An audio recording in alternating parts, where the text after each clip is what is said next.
Bienvenidos al tercer episodio de Desde Dentro Podcast, donde exploramos el pasado para entender mejor el presente. Hoy tengo el placer de conversar con Antón, un apasionado de la historia. Hablaremos de imperios que surgieron y cayeron, de decisiones que cambiaron el rumbo del mundo y también de cómo es trazar tu propio camino sin depender de un jefe. Un episodio para quienes aman las buenas historias, ya sea en los libros o en la vida real. Bueno, Antón, como le pregunto a todos, ¿qué tal? ¿Cómo estás? Hola Luis, bueno, me alegra mucho que a todos les preguntes qué tal están. Es un detalle por tu parte que esa sea la primera pregunta. ¿Tú qué tal? ¿Cómo estás? Yo bien, ¿eh? Yo, bueno, tirando, ¿no? Tirando. Bueno, no, encantado de estar aquí en este nuevo proyecto que tienes y bueno, esperemos sumar, ¿no?, un poco más a lo que ya estás haciendo, a estas entrevistas, que me gusta que lo hayas planteado así, ¿no? Como que vamos a conocer un poco la historia, no sé desde qué punto, cada uno tiene el suyo, veremos a ver qué me preguntas y qué podemos decir. Bueno, yo creo que para empezar vamos a saber qué es lo que te motivó a estudiar esta rama tan especial como es la historia. Bueno, primero decir que no... A ver, era una idea, ¿no?, de siempre el estudiar la historia, pero en últimos momentos, antes de acercarme a la carrera, no pensaba solamente en esa. Hubo una etapa en la que coqueteé un poco, digámoslo de alguna forma, con estudiar también ciencias políticas. Luego a lo mejor hablamos de ello, pero bueno, es una cosa que también me gusta estar al día más o menos, poder debatir, ¿no? Y eso fue una de las cosas que me llamó a mí la atención. También era una época en la que había ciertos cambios políticos en el país, o eso se entendía, y bueno, eso motivaba a los jóvenes a estudiar ciencias políticas. También me pasó por la mente el poder estudiar un módulo de cocina, porque a mí cocinar me gusta mucho, aún me lo sigo planteando en un futuro. Y al final llegó el tema de la historia porque como siempre estuvo ahí, siempre me gustó la historia, siempre me gustó conocer historia familiar, historia en general, pues fue una de las cosas que me llamó la atención. Tengo que decir que como a todo joven, por lo menos de mi época, no sé, Luis, tú que eres más joven, en lo que os pueda apasionar a vosotros para conocer el mundo y la historia, a mí lo que me apasionaba era el tema de la Segunda Guerra Mundial, el periodo de la Guerra Civil Española, etcétera. Y entonces por ahí quise estudiar también historia, ¿no? Luego, no sé si me lo preguntarás, pero bueno, en la carrera te encuentras cosas muy distintas y que para nada tienen que ver con lo que uno puede leer fuera o estudiar fuera de la carrera o previamente, ¿no? Entonces, bueno, fue un poco por ahí la idea que siempre tuve. También tengo que decir que cuando era muy pequeño me gustaba mucho ser guardia forestal. Me llamaba la atención los animales y también por ahí. Pero bueno, al final, bueno, estudié historia. Estuve por Oviedo estudiando historia, sí. ¿Y hablas de ciencias políticas que te veías en el Parlamento? Bueno, era una cosa que me gustaba mucho, la verdad. La política es una cosa que creo que es muy importante conocer por parte de todos, mayor o menor medida. No hacer críticas y tener opiniones por tenerlas, porque las escuchamos y demás, sino porque uno tiene cierta opinión creada a través de lo que lee o a través de lo que se llega a informar verdaderamente de lo que pasa en su mundo. No es que me viera en el Parlamento, pero bueno, nunca se descartaba esa opción.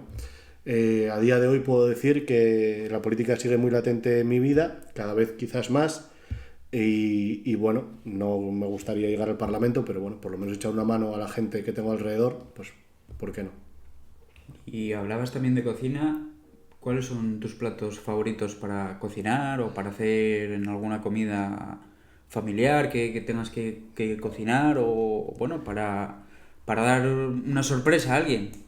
Bueno, no es tanto una cocina, claro, porque a lo mejor aquí la gente piensa, ¡guau! Se pone ahí a cocinar 2 horas. No, no, yo soy una persona que le gusta la cocina tradicional, la cocina clásica, digámoslo de alguna manera, como si fuera música. Entonces, uno de los platos que mejor me salen, está mal que lo diga yo, pero soy reconocido por las tortillas, bien sean con cebolla, sin cebolla, rellenas o sin rellenar, las tortillas me salen muy bien, pero bueno, no me... Bueno, carnes, pescados, también lo suelo cocinar bien, no sé hasta qué punto, pero bueno, quizás si hubiera ido a clases de cocina me saldría muchísimo mejor, que no cabe duda que así sería. Y ahora volviendo un poco a la historia, eh, ¿Hubo algún libro o profesor que te marcara a ti desde el principio, desde el primer año de carrera? Bueno, tengo que reconocer que profesores en la carrera sí me encontré muchos muy buenos, también todo lo contrario, y es una opinión personal, ¿eh? No tiene nada que ver luego lo que cada uno piensa de cada profesor o profesional de la historia.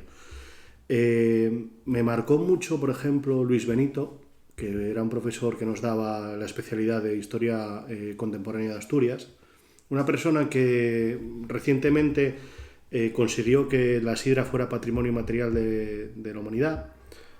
Una persona que está muy ligada con el sistema de la sidra y demás, pero no por ello dejaba de ser un profesor apasionado, ¿no?, de lo que era la historia de Asturias en contemporánea. Ese por ahí. Eso es cierto que me lo fui encontrando al final ya de carrera. Una persona que incluso puedo decir, no sé si abiertamente, pero lo voy a lanzar, que me ofrecía intentar entrar en universidad de profesor, ¿vale? Es una de las cosas que yo desperdicié en mi vida, una de tantas, ¿eh? Y entonces, bueno, fue uno que apostó por mí. Luego hay profesores, pues bueno, que sí que te encuentras, como Miguel Ángel de Blas en prehistoria, una eminencia prácticamente a todos los niveles nacionales sobre la prehistoria, no solamente de Asturias, sino a nivel mundial incluso. Y luego te encuentras profesores que son todo lo contrario, ¿no? Profesores que no te suman, llegas a clase, te ponen PowerPoint, lo leen y si te enteras bien y si no también, porque al final lo que hace la Universidad de Oviedo es también financiarles sus experiencias de estudios, ¿no? Entonces eso también a ellos les puede beneficiar más, les puede gustar más dar clase, menos. A mí, por ejemplo, soy una persona que, como puedes comprobar, me gusta hablar, me gusta tirar para adelante, y es una de las cosas que echo de menos en la universidad, esos profesores que también trabajan la dialéctica. Luego te encontrarás profesores como Eduardo Manzano, que especialidad en Historia Moderna de España, un profesional con el que nos acabó hablando de fútbol sala en clase, que lo llamaban la araña de Benavente, porque jugaba en el Benavente fútbol sala. Y bueno, al final son experiencias también que te llevas. En definitiva, son profesionales que siempre quieres tener cerca. Y hablas de que tuviste la oportunidad de entrar a la universidad como profesor. Bueno, como profesor, eso llega después. Primero, bueno, becario, adjunto y acabas, sí, de profesor. ¿Y qué es lo que, o qué idea tenías tú para dar a los alumnos, qué clase querías tú ofrecer?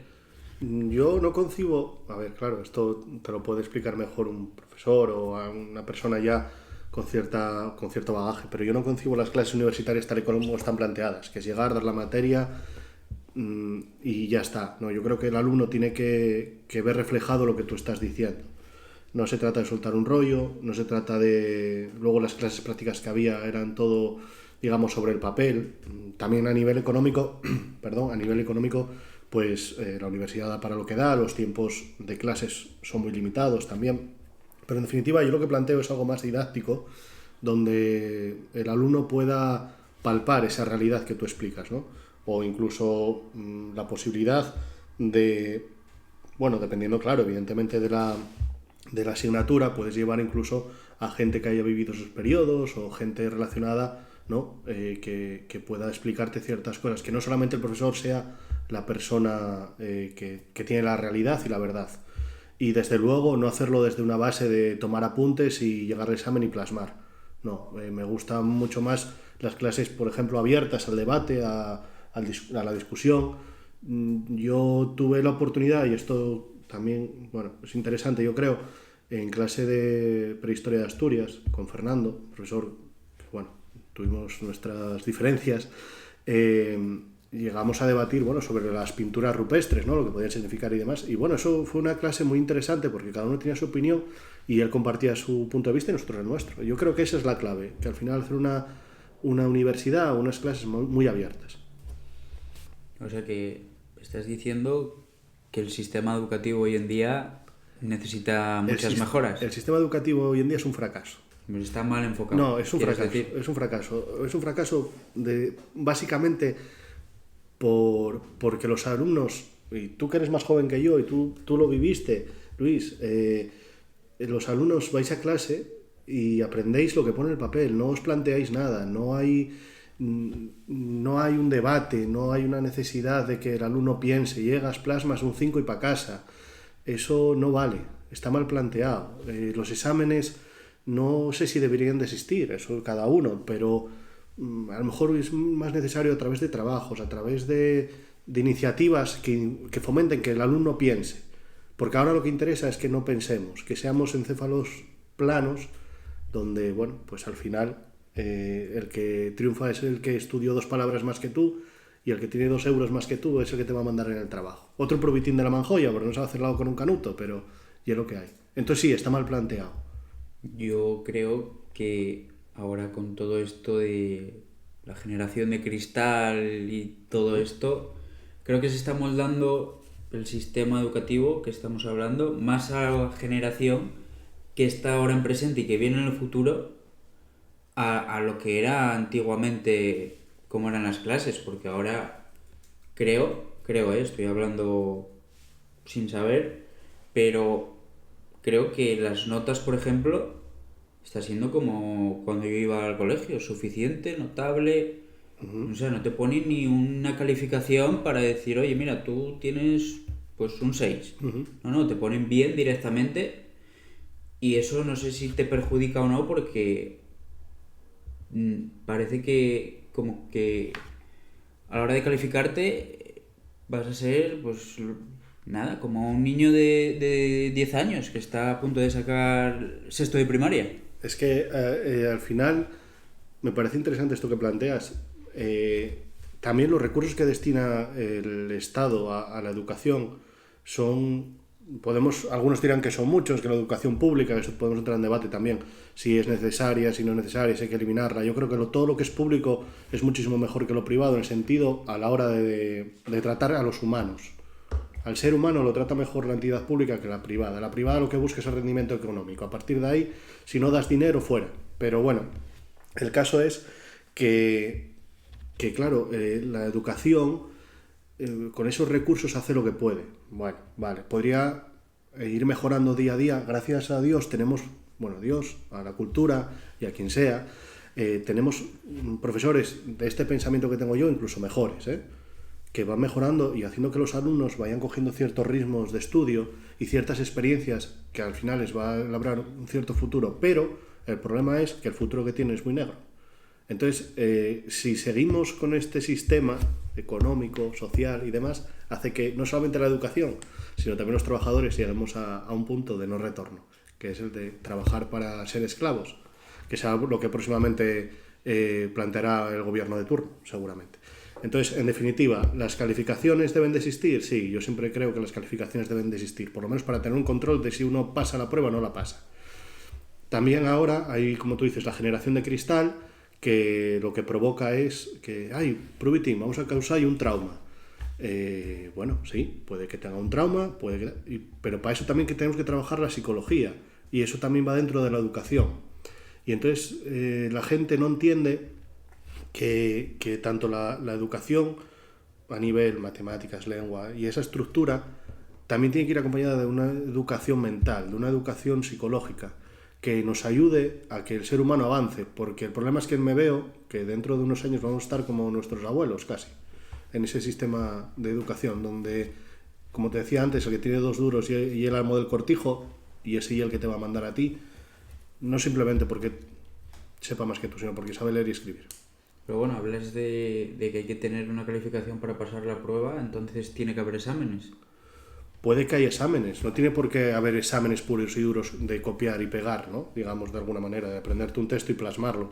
Puede haber exámenes prácticos, como un módulo. Un módulo, una formación. Efectivamente, una formación profesional. O puede haber trabajos. Eliminar, sobre todo, una cosa que me repatea muchísimo. ¿Remuneras esos trabajos? No, pero trabajos no a nivel físico, ni trabajos me refiero a nivel escrito. La capacidad de coger un libro y abrirlo y saber lo que pone dentro, eso creo que se está perdiendo. Y eso es uno de los problemas también en la educación. También lo que te quiero decir, o que planteaste, lo de hacer trabajos y que sean remunerados, las prácticas que sean remuneradas. Eso debería de ser así, para no aprovecharnos de los becarios, de la gente que viene un par de horas y bueno, le doy un par de cafés y se arregla, ¿no? Pero eso también lo plantea el sistema, porque la mano de obra barata o esclava Es lo que hace funcionar el capitalismo. Y antes hablabas de que nos tenemos que educarnos para las clases. Sí. ¿Quién nos educa, Antón? ¿Pero para qué clases? Lo estabas diciendo antes. Claro. Que nos tienen que educar para tener pues, Efectivamente. una cierta idea. ¿Quién nos educa? ¿Pero para qué clases? Ahí está. Ahí está. El otro día creo que lo hablabas con Aitana, el tema de la educación, ¿no? Hubo un bloque que planteaste sobre la educación y sobre que no te enseñan a la hora de resolver problemas de tu día a día. Pero ¿quién te enseña? ¿Para qué te enseña? Esa es la clave. Hombre, O sea, yo te puedo enseñar, perdón que te corte, te puedo enseñar poca cosa, pero a lo mejor algo de historia te puedo enseñar, ¿vale? De tu pasado más reciente, sobre todo, que es lo más importante. A lo mejor tiene que venir un hombre o una mujer que sepa de economía y te enseña sobre economía para poder resolver una carta de Hacienda, por ejemplo. O que te enseña a andar en las páginas web de Hacienda, porque yo me lo encuentro porque mi madre ya tiene una edad y le cuesta el tema de los ordenadores, que tengo que resolverle dudas, que yo tampoco estoy seguro de si las estoy resolviendo bien, o tengo que depender de una asesoría. Entonces ya entra el plano económico. Entonces yo creo que no nos hacen independientes a los seres humanos, a las personas, a los jóvenes, porque al sistema no le interesa. Ahí está la clave. Entonces depende de quién te enseñe. Yo te puedo enseñar algo, pero yo te lo voy a plantear desde una cosa mía, personal, ¿no? Te voy a plantear el sistema, por ejemplo. Otro te va a venir y te va a decir, no, la economía tiene que ser como plantea Milei en Argentina, y entonces ya tenemos un problema. O bueno, o no. Ahí nace la política también. Sí, yo creo que también estoy de acuerdo que no nos enseñan lo que nos tienen que enseñar. Nos enseña lo que es el papel, nos dice, mira, esto y ya está. No nos explica el porqué de las cosas, el por qué ha surgido esto, por qué pasó y demás. Porque tú sales, por ejemplo, del instituto o de una carrera y muchas veces te enseñan mal. Y claro, sales de ahí y sales ciego, digamos. ¿A dónde vas? ¿Qué haces? Con una carrera, sí, vale, puedo escoger, en tu caso, acabas la carrera y puedes escoger opositar para profesor. Bueno, primero tienes que hacer un máster. Bueno, el Porque máster... entonces ya metemos un tema económico. Un máster que a lo mejor te cuesta 2.000, 3.000, 10.000 euros, depende Lo que cueste, sí. Si es en mi caso de letras, si es de medicina, etcétera. Ahí está también el problema. Ya metemos la economía otra vez. Claro, pero luego, para llegar a un trabajo, tienes que hacer el máster, tienes que hacer las oposiciones, que no son baratas tampoco. Y luego, si tienes suerte, Sí. apruebas y ya llegas... Claro, y luego está la otra... el rival, digamos, de la universidad, que es la formación profesional. En 2 años acabas y seguramente con unas prácticas que estés en un sitio bueno, pues tengas suerte y acabes ahí. Es que, claro, tú date cuenta, a ver, evidentemente siempre va a tener que haber, y lo pongo en exageración, un ingeniero y un fontanero. Porque el fontanero sin el ingeniero no funciona. Bueno, es más fácil que funcione el fontanero sin el ingeniero que el ingeniero sin el fontanero. Pero bueno, pongamos esa doble pareja. Uno sin el otro, una simbiosis, ¿no? Entonces, siempre va a tener que haber los dos. También hay que plantear que sí, las FPs te pueden dar una salida laboral, porque a lo mejor ese mercado necesita muchos más trabajadores que un ingeniero, un matemático o un historiador, ¿vale?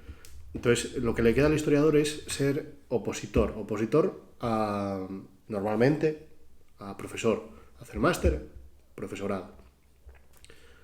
Y ahí ya entra otra vez lo que hablamos. ¿Cómo es ese profesional? ¿Está ahí porque quiere o porque necesita el dinero? O necesita el dinero o porque es un puesto cómodo, que la comodidad se vive, porque el Estado también es una gran fábrica de gente que vive a costa de él, ¿eh? Eso también hay que tenerlo en cuenta. Entonces, los profesionales también influyen en la siguiente generación de estudiantes y en la siguiente generación de trabajadores. Tanto que comentas el Estado, porque hablamos del sistema educativo, ¿qué época escogerías para vivir? Es muy buena pregunta, Luis. Yo creo que todos los historiadores tenemos un problema, ¿vale? Nos gusta varias épocas, entonces escoger una para vivir es complicado. Entonces tienes que mirar los pros y los contras de cada época y saber dónde, a grandes rasgos, puedes acabar antes con tu vida o más tarde. No sé, es complicado. Yo tengo periodos... Yo soy más de... No me planteo dónde vivir o dónde haber vivido. Me planteo dónde me gustaría viajar en el tiempo, sabiendo que puedo volver a donde estoy, que es la comodidad, ¿no?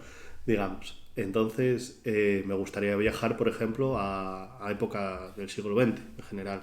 La época de las revoluciones, de las guerras, de ver, vivir, sentir, ¿no? Aquellos momentos tan convulsos para el ser humano que decantan lo que es el ser humano a día de hoy. Ya ves que digo ser humano porque no me quiero meter en la dualidad de hombre y mujer, tampoco. Eso es otra cosa del wokismo que podemos hablar. De todas formas, ya acabo de crear polémica, Luis, a lo mejor tienes que cortar. Y vamos a seguir hablando de historia y de la gente, de las personas. ¿Qué mito histórico crees que más gente cree y que en realidad es falso? Buf. hay tantos mitos sobre la historia y tantas leyendas que nosotros creamos también para poder explicar. Sin meterme en plano religioso, ¿quieres decir? o eso también es un mito, porque la mitología se basa en la religión, ¿no? O la religión se basa en la mitología, mejor dicho. Mójate, Antón, mójate. No te quiero crear polémica, o un problema, no sé. Es lo que le gusta a la gente, la polémica. No, hay muchísimos mitos, desde el más moderno, de que voy a insistir en ello, en el que el sistema capitalista o liberalismo económico es la salvación del ser humano, a bueno, la creencia de un cielo o de un infierno, ¿no? Cuando uno deja esta vida. Esos son los grandes mitos del ser humano y bueno, pero me da igual la religión, ¿eh? ¿Tú crees en el cielo o en el infierno? ¿Tú crees que vamos a algún lado después de estar aquí? Es interesante, Luis, es interesante. Yo no lo creo. Creo, si tú te das cuenta, si supiéramos que nos vamos a un sitio a otro, ¿qué más nos daría morir? ¿Para qué existirían los médicos? ¿Para qué existiría la reanimación cardiopulmonar? ¿Para qué querríamos cuidar a nuestros ancianos? ¿Qué más te daría andar a 120, a 40 por la autopista? Caminar a ciegas, poder caerte por un precipicio. No importaría nada a la vida. Le damos mucha importancia, ¿no?, a la vida. Entonces yo, bajo mi punto de vista, ya no me preguntas, no creo que haya un cielo, un infierno, un limbo, ¿no? Pero esa es la duda. Por eso tenemos tanto miedo a lo que pueda haber. Es que el problema es que de todos los que fueron, nadie volvió para decirte, oye, ven para acá, que nadie aquí vuelve se vive bien. Claro, nadie vuelve porque... Bueno, volvió uno y a los 3 días, ¿no? A los 3 días resucitó y como decía, volverá a levantar el templo, ¿no? Pero claro, nadie puede volver a decirte, oye, ¿estoy mejor o estoy quemando en el infierno? Es que creo que el tema religioso va con cada uno. Yo soy de ese pensamiento, ¿eh? Soy de ese pensamiento. Yo creo que el ser humano, por lo menos lo que nos enseñan en historia y luego lo que cada uno va aprendiendo, es que el ser humano no deja de ser un animal evolucionado. No deja de ser un mono que sabe leer y escribir. Y hay monos que saben leer y escribir mejor que yo. Entonces, yo lo veo como que es un ser, una entidad que al final, pues acabará y veremos dónde acabamos, Luis. Ojalá esta entrevista la tengamos también en el cielo, en el infierno, en el limbo, no sé, o a distancia, ¿no? Uno en un lado y otro en otro. A mí me da igual. Tú soportas peor el calor que yo. Entonces, sí, quizás yo tenga que ir para abajo. ¿Y no crees, por ejemplo, que estás acordándote de una persona que ya no está aquí con nosotros y de repente te sucede, miras para algún lado o pasa algo que no es habitual? Esas señales, ¿no crees que puede ser por algo? Pero eso ya no va en la línea, bajo mi punto de vista, de creer en un cielo, un infierno o en un limbo, como digo. Eso va más allá. Yo creo que al final no es esa teoría, ¿no?, de que la materia ni se crea ni se destruye, solo se transforma. Entonces yo creo que eso también es un principio químico. A lo mejor pues hay sensaciones, eso ya no lo puedo valorar yo. Quizás si invitas a Iker Jiménez te lo da mejor tal. Pero bueno, yo creo que es todo un principio, no sé, un principio de física o de química. Eso ya lo desconozco, soy de letras.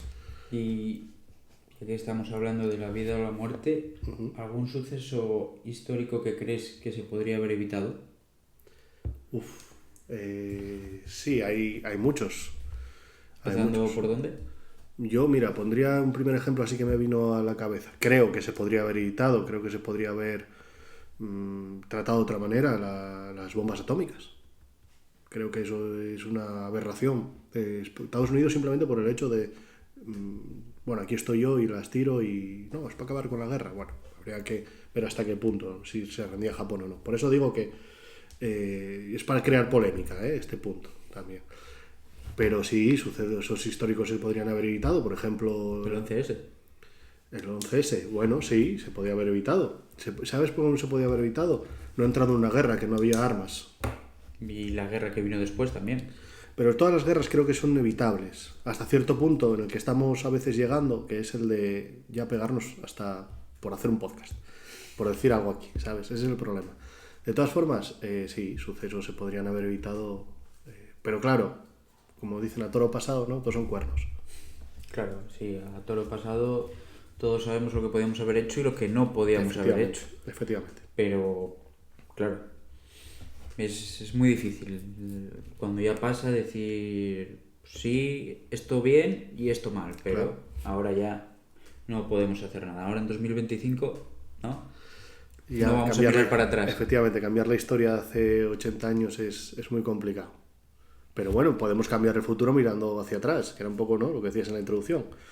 Quizás si estudiamos la historia, el pasado, podemos decir, bueno, por aquí sí, por aquí no. Bueno, creo que necesitamos muchos años para cambiar la historia de hoy en día. Y luego, por lo que yo sé, tienes una librería tuya, ¿no, Antón? Bueno, sí, es un negocio familiar, no es mía al 100%, pero sí, al 50%. Si hoy te dicen todo lo que has pasado, ¿volverías a coger la librería, ya que es un negocio familiar? ¿Volverías a hacer lo mismo? Mira, Luis, te voy a decir una cosa. No me arrepiento de no haber entrado en una universidad de profesor. No me voy a arrepentir de esto. No me arrepiento porque me dio para conocer a mucha gente, para conocer muchas historias que como historiador, no me gusta decir historiador, te voy a decir una cosa. Me gusta decir que soy conocedor de la historia. Historiador pueden ser profesores de universidad y tampoco algunos de ellos.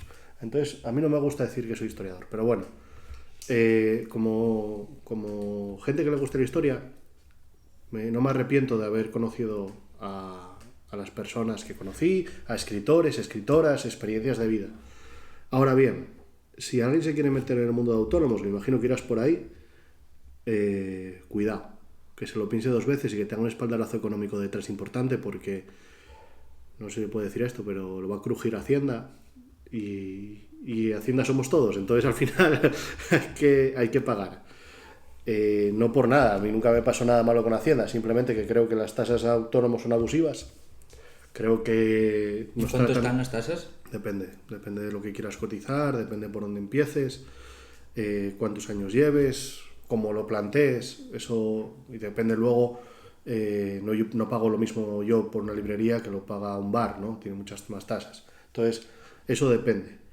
Pero mira, te digo una cosa, no me arrepiento. No me arrepiento por lo que fue, por lo que es. Y sí quiero decir que nos tratan a todos los autónomos iguales, no somos todos iguales, no puedo pagar yo lo mismo que el que tiene 3 o 4 bares o 3 o 4 librerías o una librería de cierto tamaño. Eso también hay que tenerlo en cuenta. Entonces, para evitar agravios comparativos, lo mejor yo creo que sería reducir las cuotas de autónomos y fomentar que nosotros, los pequeños comercios, las pymes, podamos contratar a gente joven para que tenga esa experiencia laboral que luego le van a pedir a la hora de entrar a trabajar en otro sitio y fomentar la economía de los jóvenes, porque, Luis, yo no sé tú, pero yo sigo viviendo en mi casa familiar y claro, eso jode mucho, perdón por la expresión. La verdad que hoy en día sin experiencia, lamentablemente no vas a ningún lado. Efectivamente. Dicen que la experiencia es un grado. ¿Quién te da la experiencia? ¿Quién te da la experiencia? Claro. Efectivamente. Para entrar en el sistema de trabajo ya necesitas experiencia. Y con 18, 19 años, ¿qué experiencia vas a tener? Ninguna. O poca. Ojo, que yo tengo amigos Bueno, tenemos amigos en común tú y yo que llevan trabajando desde los 16 años, cuando tal. Y no, gente que evidentemente dejó los estudios de lado y se puso a trabajar, ¿eh? Y no le fue tan mal. Lo que pasa es que, bueno, luego pues, llegan los momentos difíciles y te das cuenta que a lo mejor si hubieras tenido una oportunidad más de estudio o hubieras, ¿no?, estudiado algo más, pues sí. Pero, sinceramente, el sistema en el que estamos quieres experiencia, pero encima machacas a los jóvenes, no les dejas tener la experiencia suficiente como para poder encontrar trabajos mejores, que mejore la economía, etcétera, etcétera, etcétera. ¿Por qué? Porque son los cuatro de siempre los que mandan. Como diría un amigo mío, bueno, amigo mío no, que no lo conozco, ¿eh? Son los amos del cortijo los que manejan todo esto. ¿Y tú sientes presión por trabajar de autónomo hoy en día? ¿Presión? Sí, claro. Claro que sientes presión. Sientes presión por las tasas que tienes que pagar. Sientes presión por si haces una venta más, una venta menos. Sientes presión por los alquileres, sientes presión por las distribuidoras. Claro que sientes presión. O sea, tú no tienes un mes tranquilo. No lo tienes, no, es imposible. Hombre, tienes que ganar mucho dinero. La gente dirá, no sé, ¿sabes? Porque esto, ¿vale? Para que luego llegue alguien y te diga, no, es que, claro, lo tienes mal planteado. Si hicieras esto, hicieras lo otro. Ven para acá, que te va a enseñar cómo funciona esto. Ponte a trabajar aquí, en una librería de barrio. Tira tú del carro. Enfréntate a todos los que te enfrentas día a día. Que te vienen a protestar a ti, que no van a ir al Corte Inglés, ni van a ir a otras librerías mucho más importantes a protestar. Porque O sea, que darías experiencia a la gente joven. yo no tengo problema en dar experiencia a la gente joven. El problema es que yo no tengo dinero como para pagar todo lo que tienes que pagar a un trabajador. Ese es el problema. ¿Me entiendes? Y yo no vengo aquí a hacer a Dalí de cualquier cosa. Hay empresas que son súper importantes a nivel nacional, en cualquier ámbito, y esas te pagan 4 duros, ¿eh? O sea, eso también hay que tenerlo en cuenta. Yo creo que para tener un trabajador tienes que tenerlo asalariado bien. Bien. Y menos mal que ahora ¿cómo se dice? El dinero, la remuneración que te dan por el trabajo subió un poco más, pero de todas formas es una miseria, porque los alquileres cada vez están más altos, la comida cada vez es más cara. No hay, claro, vivimos en un sistema en el que lo dejamos todo a la economía, al libre mercado, y entonces así nos va. Sí, la verdad que hoy en día con un sueldo no te da para casi nada. Si tienes que pagar alquiler, agua y luz, ya se te fue más de la mitad, solo en eso. Y eso tú y yo, ¿sabes? Pero cuando tengas un hijo, 2, Nada, tendrás que marchar es que con 2 sueldos no te da. a Alemania. Claro, luego llegan los agravios comparativos de yo me voy a un país afuera a trabajar y entonces gano 2.000 y 4.000 euros y no sé qué. También el nivel de vida en Europa es distinto al que tenemos aquí. Aparte que estamos convirtiendo a España en un país de pandereta. Sí, es así, es un país de pandereta en el sentido de que aquí es cerveza, tinto de verano y playita. Y es en lo que nos estamos convirtiendo ahora. O sea, nuestra potencia económica en la industria acabada, las compañías mineras acabadas. Al final, tú que eres un hombre de mar, como diría aquel, también los pescadores, ¿qué posibilidades tienen a la hora de ir a pescar y de vender sus propios productos? Cada vez menos porque las zonas donde tienen que ir a pescar cada vez se están quitando más. Los cupos se están cambiando. Está todo fatal. Y lo único que queda son los hoteles, Antón. Efectivamente, quedan los hoteles, queda la pandereta, queda... ¿Y por qué? Porque vivimos del turismo. Efectivamente, es que estamos convirtiéndonos en eso. Entonces la experiencia laboral cuando tengamos que ir a buscar otro trabajo, ¿qué va a ser? Ninguna, no, yo soy pescador, pero trabajo en un hotel, ¿me entiendes? Ese es el problema. Cuando te digan, bueno, ven aquí a buscar bonito, vas a decir tú, bueno, pero no tengo experiencia, entonces ya no te contrato. Y vuelves para el hotel. Y no hay problema, que ojalá no nos falte el trabajo nunca. Pero la vida es así. Es un círculo vicioso que es... La vida es así. Y la pregunta es, ¿qué hacen los jóvenes para cambiarlo? Y la respuesta es poco. No digo nada porque nunca se puede decir nada, pero es poco. Porque no se organizan, porque no tienen intereses, porque no están bien informados, por lo que hablábamos antes. Generación de cristal, Antón. Sí. No, generación de cristal no creo que sea generación de cristal. Bueno, en parte sí, pero creo que es gente que no se interesa. Gente de, bueno, ¿qué más me da? Bueno, cobro 1.000 euros, o 1.100, 1.200, y ya está, y vivo en casa de papá y mamá. cuando papá y mamá no pueden ayudarte, y cuando te quieras independizar, ¿vas a tener ese dinero? ¿Vas a poder tirar del carro? No, porque la economía va a subir y te van a seguir metiendo inflación por todos los lados. ¿Y qué vas a hacer? Llorar. Pero no te vas a organizar para luchar y cambiar esto. Y es una de las cosas que a mí me revienta. Que los jóvenes cada vez menos están... O sea, cada vez son más jóvenes que están menos organizados. Y ya que hablas de luchar, ¿qué podemos hacer para cambiar todo esto que estamos hablando?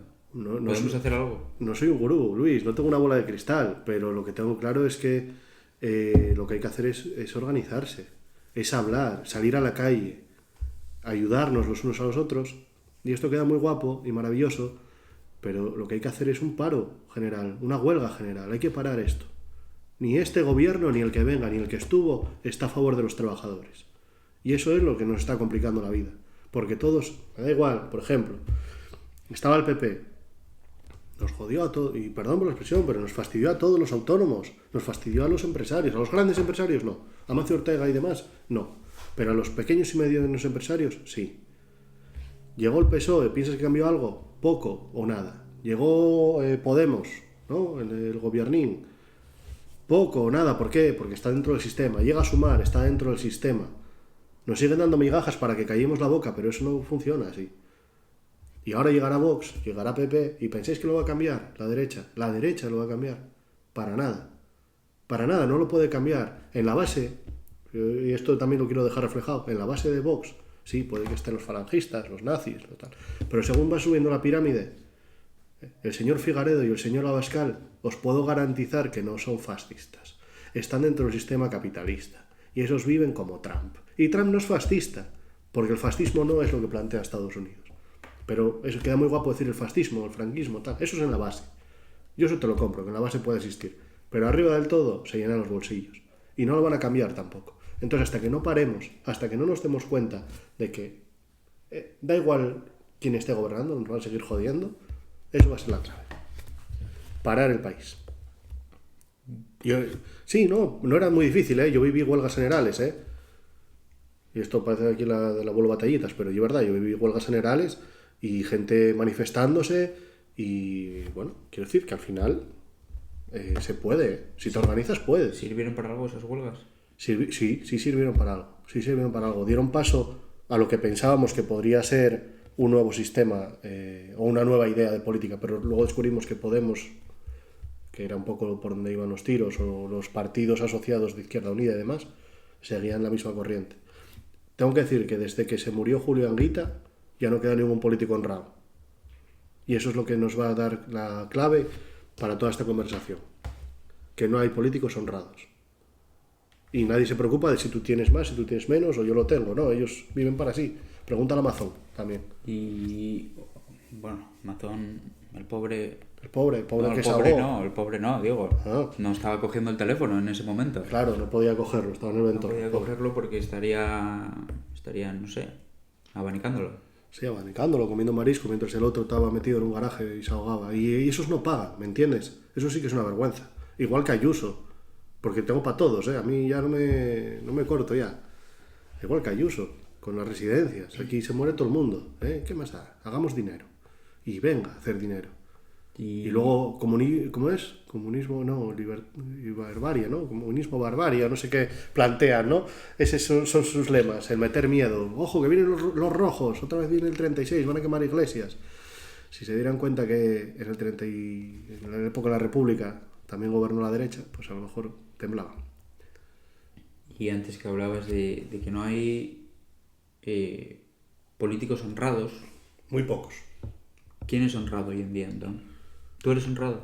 No, yo no puedo ser honrado. ¿Por qué? Por ser autónomo. Y a partir de ahí yo no puedo ser honrado. Hombre, hay que barrer para casa. Pero no puedes ser honrado en el momento en el que... ¿Qué necesitas en el que para te ser obliga. honrado? ¿Qué necesitas ser honrado? Para ser honrado. Necesitas poder comer todos los días. Tranquilamente. Ese es el problema. Pero no es ser honrado. Soy honrado en el sentido de ser una persona honrada, de ser buena persona, de intentar hacer el bien, eso sí. Pero en el momento en el que nos metemos en el sistema económico, no se puede ser honrado. Hombre, obviamente no se puede ser honrado porque los de arriba... También te digo, no soy cristiano para poner la otra mejilla, ¿eh? Entonces, ese también puede ser mi culpa. Al final la ponemos porque los de arriba llenan el bolso y ¿qué hacen? No miran para abajo, no miran para los peones, digamos. Sí. Y entonces, claro, Son los primeros en sacrificarse en el ajedrez, también te digo. por eso, para perder la batalla, Y proteger al rey. ¿o no? El rey al político, ojo, que no me meto yo en ese tema. Yo lo único que os digo es que según se plantean las cosas, no puede ser honrado. Al 100%, puede ser un 99,9, pero al 100% nadie, ¿eh? Porque bueno, para el que tienes enfrente tampoco vas a ser honrado, entonces da igual lo que hagas. Pero de todas formas, yo creo que hablando de este tema de la política, si no lo cambiamos nosotros, que somos la base, los que estamos trabajando, pero es que tampoco te anima a nadie a que lo hagas, porque todos están dentro del sistema. Y este puñetero sistema hay que quitarlo en medio. ¿Pero cómo lo quitamos? ¿Con una huelga, como tú dices? Primero la huelga, primero el paro, primero que se den cuenta que tienen el poder, porque yo creo que la empresa, la fábrica, el empresario no puede vivir sin el que trabaja dentro de ella. Pero con una huelga, Un paro. un empresario que tiene... que igual si estás a 3 meses sin tener a los trabajadores les da igual, tú 3 meses sin cobrar te mueres. Pero por eso hay que hacer cajas de resistencia, pero eso está escrito ya. En la huelgona, en los años 60, aquí en Asturias, fue lo que se hizo. Y estábamos en plena dictadura, por ejemplo. O otros tantos paros, la revolución del 34. ¿Crees que estamos en una dictadura? Sí, claro, es una dictadura, pero no creo una dictadura política, una dictadura... No, yo voto cada 4 años, ¿sabes? Cierta democracia hay, yo puedo estar haciendo este podcast y decir lo que quiero. Ahora bien, sí estamos en una dictadura del dinero, de la economía, del capital, del que maneja el dinero. Y yo no conozco al señor Bolsa de Wall Street. ¿Tú conoces al señor Bolsa de Wall Street? Yo vi la película y ya. No, yo no lo conozco al señor Bolsa de Wall Street, pero conozco la Bolsa de Wall Street. Y sé que una bolsa no sube y baja porque ella quiere. Alguien lo maneja detrás. Y eso hace que la economía suba, que haya bloqueos económicos en ciertos países que consideramos que no están dentro de la órbita económica americana, ciertas guerras, ciertos intereses de la OTAN, y ciertos intereses de Israel también. Eso es la economía. Son 4 países, 5, que te dicen, ahora subimos aquí, bajamos allí, sube el precio de esto, baja lo otro. Pero eso nunca se sabrá porque ¿Por qué todo no? eso que hay detrás Sí. no favorece a nadie que se sepa. No favorece a No nadie. favorece Les da igual. a los grandes. Les da igual que se sepa, Luis. No les La da familia Rockefeller, por ejemplo, son de los que más manejan en Estados Unidos. El señor Trump es uno de los grandes millonarios. Sí. El señor Netanyahu también trabaja para el sistema económico que estamos hablando. Incluso el señor Putin, ¿eh? ¿No pienses tú que Putin está lejos de eso? Bueno, Putin ahora mismo estará enfriando tiros. Bueno, Putin tiene sus conflictos, podemos estar de acuerdo o no, pero realmente son los que manejan los hilos. Y encima, lo bueno que tiene España es que es una zona de paso a nivel económico muy interesante. El control del Mediterráneo lo tienes. Y entonces por ahí ya puedes poner cierto... Pero también está Marruecos, que dentro de África es uno de los que más manda. Ahora bien, si queremos hablar de África, podemos hablar de Ibrahim Traoré, que tampoco lo está haciendo mal en su país. Y ahora que hablas de lo que damos y tal, ¿no sientes que como nación damos más de lo que recibimos? Como nación. Bueno, como... Yo no paro de leer que España da. ¿Para qué? Bueno, España también la beneficiarán de alguna manera. Sí, entrando gente de Marruecos a España. Bueno, el tema de inmigración es un tema también muy interesante. Pero eso es gracias a que damos. Pero... Damos a Marruecos a cambio de que... vale, tú te refieres al comercio exterior o a la política exterior, claro, no a nivel de europeo, sino, vale. Nosotros, yo siempre leo que España da mercancía a X país, sí. Y nosotros... Bueno, nosotros también recibimos zonas, por ejemplo, de pesca o zonas donde sí, o ciertos beneficios a nivel económico para poder construir en esos países nuestras empresas. El problema es que olvidamos lo que tenemos en casa.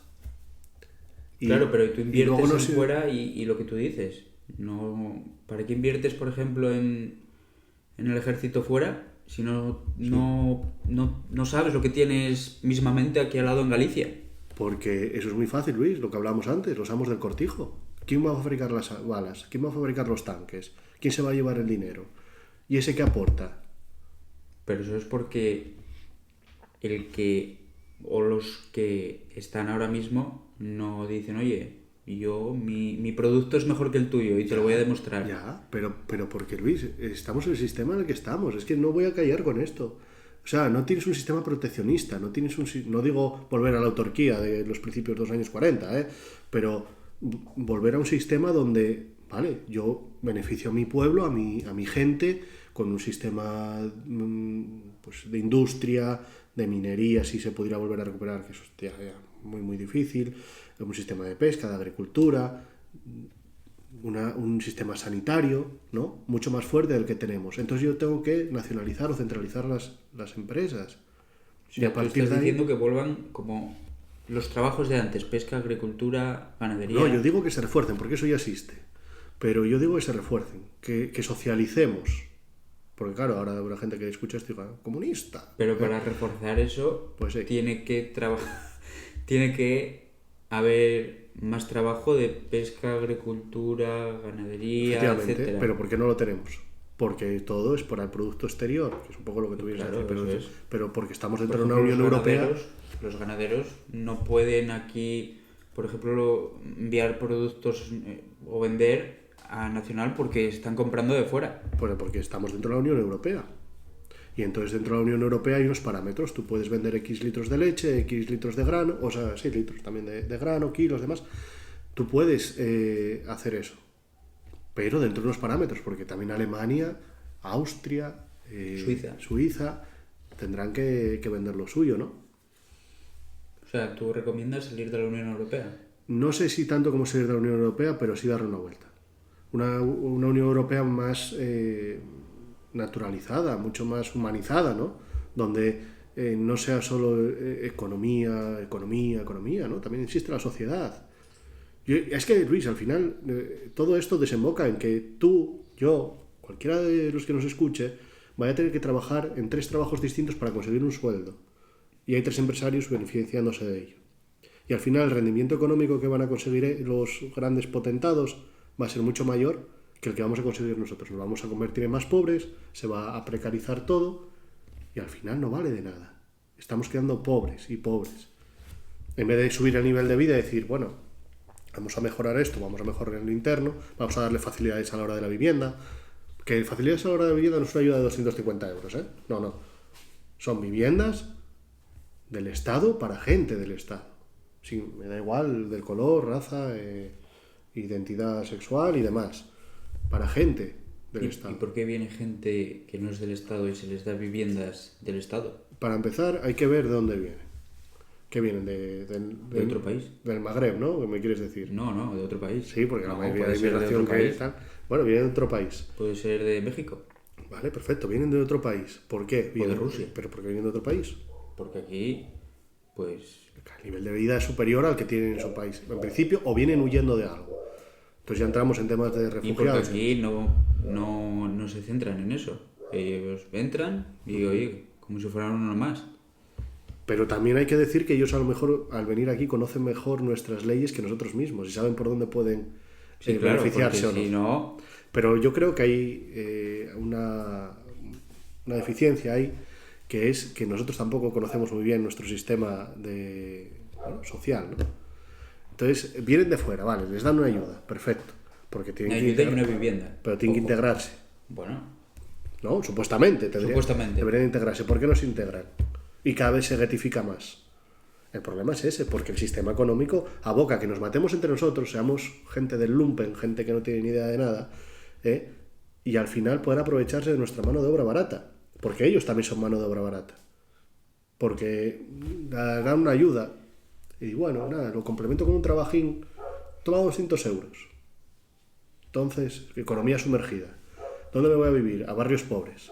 ¿Qué pasa? Que me junto entre varios para comprar o alquilar una casa o poder tirar del carro. Cada vez más, rectificamos. Luego llegan los problemas económicos en ese sentido. No hay una economía fuerte para sostener la economía de los barrios. Cae la economía de los barrios. Entonces caigo yo, caes tú y cae el vecino de enfrente.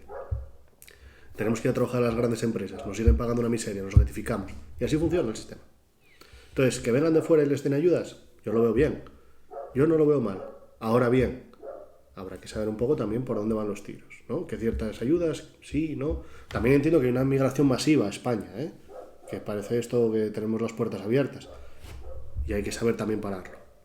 Que ese también es parte del gobierno. Que no para de venderse a los consumos exteriores, ¿no? Era un poco lo que decías tú.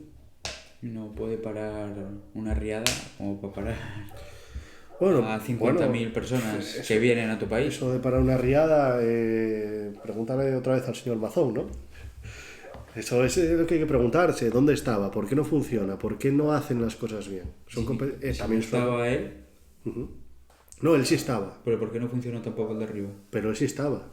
Pero el de arriba tampoco. ¿Quién? El que estaba por encima de él. Ah, bueno. Pero porque eso son competencias de cada comunidad autónoma. Si necesitan ayuda, que la pidan.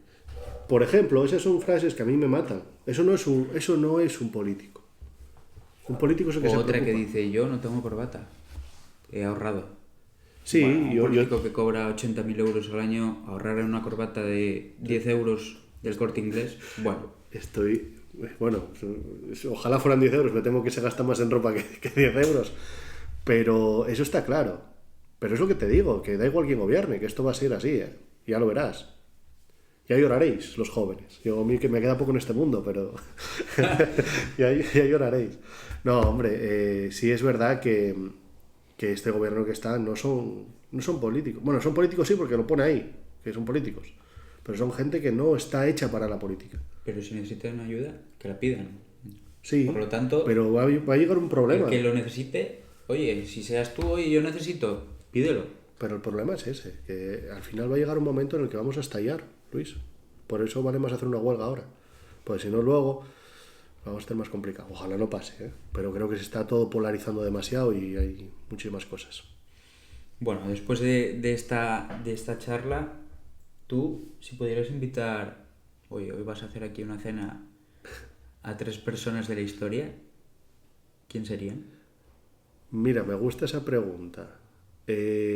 Pero, claro, a lo mejor tenía que traer también algún traductor porque son tan distintas. 3 personas de la historia. Mira, sí me gustaría, bueno, por conocerlo y por tratar con él, me gustaría traer a Fidel Castro. Sí me gustaría, porque bueno, creo que al margen de que haya hecho más, haya hecho menos, sí me gustaría conocerlo. Sí me gustaría también traer bueno, sí, creo que lo puedo decir, a Stalin también. Me gustaría ver un poco cómo funcionó el sistema stalinista, qué opinaba él, cómo se organizó el sistema militar soviético cuando en la Segunda Guerra Mundial. Bueno, eso sí me interesaría. Y bueno, ¿por qué no traer a Jesús de Nazaret también, ¿no? Yo lo considero personaje histórico, vaya, por lo menos. Sí me gustaría, porque nos daría esa paz y tranquilidad, supongo, y nos comentaría un poco cómo fue esa época romana, ¿no? De la toma de Judea por parte de los romanos, que bueno, Palestina, Judea, no sé cómo llamarlo. Y si necesitas te da peces y pan también. Sí, si tienes un poco de hambre te los multiplica, ¿eh? Y un poco de vino, muy importante convertir el agua en vino. Un poquito. ¿Y tú crees que la historia la escriben siempre los vencedores o es un mito? Bueno, cada uno escribe su historia, pero claro, en términos generales, siempre se dice esa frase, ¿no? La historia la escriben los que ganan. ¿Qué es ganar, Luis? Esa es la pregunta. ¿Para ti qué es ganar? ¿Y si todo lo que nos han contado es una imaginación? Pero no, respóndeme la pregunta. ¿Para ti qué es ganar? ¿Qué es ganar? Sí. Es muy difícil. ¿Qué es ganar? Depende. Ganar es gobernar. Depende ganar en tus pensamientos. lo que tú creas que es Claro. ganar para ti, Claro, bueno, Hitler ganó. ¿o no? Claro. Para mí no, por ejemplo. ¿Por qué? Porque al final llegó al búnker y ¿qué hizo? Claro, pero hablamos de un triunfo final. Pero él escribió su historia, escribió Él la escribió su historia, la historia de Alemania. pero no ganó. Bueno, pregunten a Francia si los ganó o no, ¿no? Es que claro, por eso te digo, ¿qué es ganar? ¿O es ganar inmediatamente? Claro, ahí está la cuestión. Hombre, en su época, no es el que más marcó. Porque bueno, a ti te puede marcar más una persona a otra. Pero, ¿quién fue el que lo hizo bien? Claro, ahí está la pregunta. Para ti lo haría bien una persona, para mí otra. Claro, pero ganar al final... O sea, las historias las escriben los que ganan. Bueno, la tergiversan los que ganan, sea del color que sea. Al final todos barremos un poco para casa y evitamos comentar ciertas cosas, ¿no? Habrá cosas aquí que yo no haya comentado inconscientemente, pero también muy imbuido por los pensamientos o lo que yo he vivido, ¿no? En mi vida. Y ya que hablábamos ahora de la imaginación, ¿se puede hablar de verdad histórica o es una interpretación todo? La verdad histórica no existe en ningún momento, porque incluso en la prehistoria hay interpretaciones, lo que hablábamos antes, interpretamos pinturas rupestres, y yo te voy a decir que pienso que es una cosa, o bueno, o entiendo que es una cosa, y tú vas a entender otra. Sí hay pensamientos que pesan más unos que otros, ¿no? Entonces al final se equilibra. Pero, bueno, yo es lo que te puedo medio decir. ¿Y hasta qué punto la historia sirve para aprender? ¿O solo es para justificar el presente? No, la historia es aprendizaje puro y duro, tío. Así de claro te lo digo. La historia es puro aprendizaje porque la historia es lo básico del ser humano. Sin conocer la historia, siempre dicen, ¿no? Estamos condenados a repetirla si conocemos nuestra historia. Sí, es cierto. Y aun conociéndola lo vamos a repetir. O lo estamos repitiendo. Porque, y perdona que te corte, por tercera vez en la historia de la humanidad hay alguien que se está pegando en la zona de Rusia. Bien sea Hitler, bien sea Napoleón o bien sea nuestro amigo Zelensky y Putin. ¿Volveremos a otra guerra mundial? Yo creo que llevamos años en una guerra mundial, a nivel económico. Eso, la Guerra Fría nunca se acabó, se convirtió, se transformó en una guerra económica, por mucho que haya caído la Unión Soviética o la hayan tirado la Unión Soviética. Porque bueno, hay que recordar que la Unión Soviética se hizo un referéndum y aún así nuestros amigos del gobierno ruso decidieron eliminarla, pero había un 76% de votantes que querían que continuara. Y en definitiva se transformó en una guerra económica, que a veces estalla y de repente pegamos tiros. Y ahora, bueno, dejando ya un poco la historia política y demás al lado, vamos a hablar un poco del tema deportivo. Bueno, vale, qué contraste, me parece bien. Un poco, sí, un poco de contraste, pero bueno, vas este año que vas a entrenar. Bueno, ahora no sé si después de haber soltado todo este rollo político será bueno hablar de fútbol, porque a ver si nos va a escuchar el padre de algún crío y dice, yo con este no... Pero bueno, que venga, que seguramente que aprenda a sociabilizar el balón y a soltarla. Eso es importante. Sí, voy a entrenar a fútbol en el Victoria, otro año más. Bueno, ahí estamos, pasándolo bien, digo yo. ¿Fútbol 11 o fútbol sala? Fútbol sala, siempre. ¿Por qué fútbol sala? La pregunta es por qué no. Nada, fuera de bromas, ¿por qué fútbol sala? Porque me gusta. Me parece... A ver, todo tiene su complicación, pero para mí me parece mucho más complicado el fútbol sala que el fútbol campo.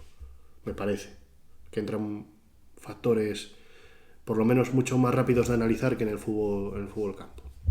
¿Que tienes malas experiencias con el fútbol campo? Bueno, en el fútbol campo se puede decir que tuve varias experiencias.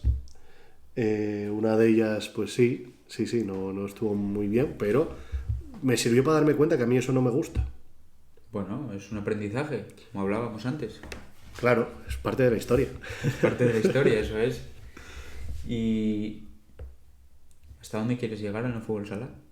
¿Hasta dónde quiero llegar? Mira, voy a quedar de chulo ¿A dónde te prepotente. dejen? No creo que sea... Mira, no creo que nadie pueda decir, no, es que me cortaron las piernas, ¿no? No, hombre, no creo. No creo que sea esa frase la que hay que usar hasta donde pueda. O hasta donde tenga capacidad, mejor dicho. A lo mejor tengo capacidad para entrenar a unos guajes, o no, o tengo capacidad para llegar un poco más arriba. No lo sé. Tengo claro que cada día me gusta más querer avanzar en el fútbol sala. Me gusta aprender muchísimo el fútbol sala. Y si puedo llegar, bueno, pues, a profesional, ojalá, pero no creo que sea, es muy complicado.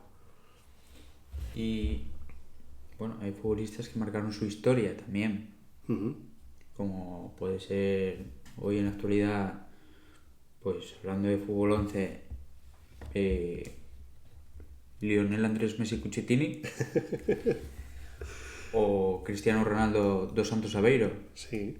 ¿Quién crees que marcó la historia en el fútbol, pero también fuera del campo puede hacer pues hablar y decir, Bueno, yo creo que el fútbol en general, la historia del fútbol, en la historia del fútbol, que diga, oye, vale, pues no, porque mira, no, paralizó una sociedad y hay muchos. dijo sus ideas y oye, eso dio a pensar en la sociedad en la que en ese momento se vivía. Hay varios, no muchos. Pensé que me preguntas por el fútbol sala, por eso te maticé. Hay varios. Tienes a Diego Armando Maradona, por ejemplo. Sí, Maradona es un personaje dentro y fuera del campo. Tienes a Eric Cantona también. Pues sí que se expresó Sí. muchas veces y muy bien.